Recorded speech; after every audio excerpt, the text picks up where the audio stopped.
दोस्तों, ITI pass out candidates के लिए रेलवे की तरफ से एक नई अप्रेंटिसशिप की रिक्रूटमेंट निकल कर आ चुकी है 1853 सीटों पर।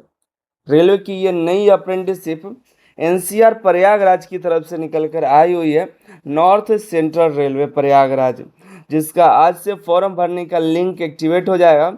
7 अगस्त तक फॉर्म भरे जाएंगे। जो भी इच्छुक और एलिजिबल कैंडिडेट्स होंगे फॉर्म को अप्लाई कर दीजिएगा।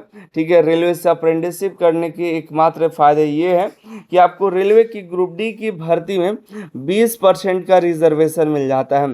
और एक बार आपको अप्रेंटिसशिप कहीं ना कहीं से कर ही लेनी चाहिए, क्योंकि आजकल जहाँ भी कॉन्ट्रैक्ट पर भी भर्ती निकल कर आ रही है वहाँ पर 1 साल का अप्रेंटिसशिप या एक्सपीरियंस मांगा ही जा रहा है। तो अगर आपको रेलवे में मौका मिले तो कर लीजिए, तो यहाँ पर 2 तरह के बेनिफिट आपको मिल जाते हैं। बाकी आपकी मर्जी, जो वैकेंसीज अपडेट्स आते हैं तो हम सोचते हैं आप तक जानकारी पहुँचाएं। तो फिलहाल रेलवे की नई अप्रेंटिसशिप एनसीआर प्रयागराज की तरफ से निकल कर आ चुकी है। आप अनिल सर आईटीआई वेबसाइट पर जा करके नोटिफिकेशन डाउनलोड कर सकते हैं। आप हमारे टेलीग्राम और व्हाट्सएप को भी ज़रूर ज्वाइन कर लीजिएगा। टेलीग्राम और व्हाट्सएप पर आपको लेटेस्ट अपडेट मिलते रहता है। व्हाट्सएप का लिंक डिस्क्रिप्शन में मिल जाएगा, टेलीग्राम का भी लिंक मिल जाएगा, जाके चेकआउट कर लीजिएगा। ठीक है, ये जो अप्रेंटिसशिप निकल कर आई हुई है 1853 सीटों पर निकल कर आई हुई है। 1853 स्लॉट्स हैं। इसमें एज की बात करें तो मिनिमम एज 18 साल और मैक्सिमम एज 24 साल रखा गया है। और एज कैलकुलेशन की जो डेट है 7 जुलाई 2026 है। SC ST को 5 साल का छूट, OBC को 3 साल तक का छूट मिल जाता है। एक सर्विसमैन को अलग से यहाँ पर छूट दी जाती है। एक सर्विसमैन के बच्चे भी जो होते हैं ना, उनको भी यहाँ पर बेनिफिट दिए जाते हैं। क्वालिफिकेशन की बात करें तो यहाँ पर आपके पास ITI की डिग्री होनी चाहिए। ठीक है, और 7 जुलाई तक आपके पास डिग्री होनी ही चाहिए। जो कैंडिडेट अभी इस साल एग्ज़ाम दे रहे हैं फाइनल ईयर का, वो यहाँ पर एलिजिबल नहीं होंगे। अगर ये डेट लास्ट डेट दिया रहता, थोड़ा सा और डेट, लास्ट डेट का जो डेट रहता है 7 अगस्त तक का, या थोड़ा सा और आगे का रहता 10 तारीख के बाद का रहता, तो आप अप्लाई कर सकते हैं, क्योंकि 10 तारीख को रिजल्ट आने वाला है। तो ये अप्रेंटिसशिप तो आपके हाथ से निकल गई। आगे आने वाली अप्रेंटिसशिप जो है उसका इंतजार करिए, आएगी तो आपको अपडेट करेंगे। इसमें 10th पास आउट होना चाहिए, साथ ही साथ ITI पास आउट होना चाहिए NCVT या SCVT से।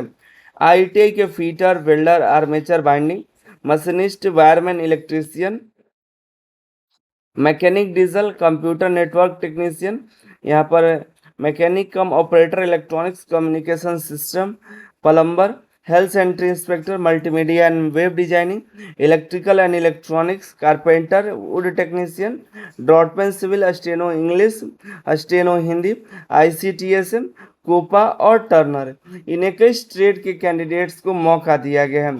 ठीक है, और देखिए यहाँ पर बताया भी गया, लिखा भी गया, ITI result are awaited of dated notification. अगर आपके पास रिजल्ट नहीं आया है इतने तारीख तक तो आप इसके लिए एलिजिबल नहीं हैं। अगर आपने पहले से अप्रेंटिसशिप कर रखा है तो भी एलिजिबल नहीं है। अगर आप ग्रेजुएट हैं, डिप्लोमा होल्डर है, तो आप इसके लिए एलिजिबल नहीं हैं। अब अप्रेंटिसशिप का ट्रेड वाइज वैकेंसीज कितनी हम आपको बता देंगे, आप देख लीजिएगा, इसी नोटिफिकेशन में है। फॉर्म भरने का फीस मात्र 100 रुपया है, और SC ST PWD और फीमेल्स कैंडिडेट का वो भी फीस नहीं लगता है। बता दें, जो भी SC ST EWS वाले कैंडिडेट्स होंगे वो अपना ध्यान रखिएगा कि जो भी कास्ट सर्टिफिकेट अपलोड करिएगा वो जो रेलवे का जो एनेक्सर्स है उसके अकॉर्डिंग ही आप बनवा करके दे दीजिएगा, या सेंट्रल लेवल का जो है उसी फॉर्मेट में, या स्टेट लेवल वाला मत दिया करिए। आपको हम हर वीडियो में बोलते हैं कि अगर सेंट्रल लेवल की जो भी वैकेंसियाँ हैं उसमें सेंट्रल लेवल का ही दीजिए। आपके स्टेट लेवल की जो वैकेंसियाँ होंगी उसमें स्टेट लेवल का कास्ट सर्टिफिकेट दे सकते हैं। सिलेक्शन की बात करें तो रिटेन एग्जाम नहीं होगा, नहीं वाइवा होगा। आपके ITI और मैट्रिक के एवरेज मार्क्स के सिलेक्शन होने वाला है। मैट्रिक में मिनिमम 50% मार्क्स होना चाहिए। 1.5 गुने कैंडिडेट्स को यहाँ पर मेरिट लिस्ट बनाया जाएगा और बुलाया जाएगा। यहाँ पर बताया गया कि टोटल मार्क्स आपको देने हैं best of 5, not the all subject, ये ऐसा कुछ नहीं करना है, सभी देना है। लेकिन यहाँ पर आप बिहार से हैं तो जो 500 नंबर का होता है मैट्रिक, तो वहाँ पर 500 दे सकते हैं। 500 की जगह पे 600 तभी दीजिएगा जब WR और सीआर का फॉर्म भरिएगा। बाकी सभी जगह पर आप अपना मैट्रिक में जो आपके मार्क्स है उसके अनुसार आप दे सकते हैं। जैसे कि इंग्लिश वहाँ पे जरूरी नहीं होता है, तो मैट्रिक का जो मार्कशीट होता है उसमें मेनली 500 सभी विद्यार्थी बिहार में और कई कई राज्यों में अलग अलग होते हैं, तो अपना देख लीजिएगा वैसे। लेकिन हाँ, एग्जैक्ट नंबर आपको जरूर देना होगा, ये नहीं कि एक दो नंबर उधर इधर नहीं देना है। एक नंबर भी ऊपर नीचे कर दिए तो मेरिट से बाहर हो जाएंगे, डीबी में ही रिजेक्ट कर दिया जाएगा, तो इसका ध्यान रखिएगा। 1 साल का ट्रेनिंग पीरियड होगा। स्टाइपेंड आपको मिलेगा इस लगभग 11,000 तक का। और फॉर्म जो है ऑनलाइन के माध्यम से अप्लाई करना है। ऑनलाइन अप्लाई करने का लिंक आज एक्टिवेट हो जाएगा। आपको जैसे लिंक एक्टिवेट होता है आपको टेलीग्राम पर अपडेट दे देंगे, टेलीग्राम पर जुड़े रहिएगा, ठीक है। बाकी यही जानकारी है, इसके अलावा कोई अब अपडेट नहीं है। देख लीजिएगा हाँ, कितनी वैकेंसी है तो आप यहाँ देख सकते हैं। आगरा डिवीज़न में 296 अलग अलग ट्रेड का। झांसी डिवीज़न में, झांसी में आपको यहाँ पर 514 है। प्रयागराज में 703 है। हेड क्वार्टर में 32 ही है मात्र। झांसी वर्कशॉप में 226 है। 82 है ट्रैक मशीन लाइन पर, 82 है, ठीक है।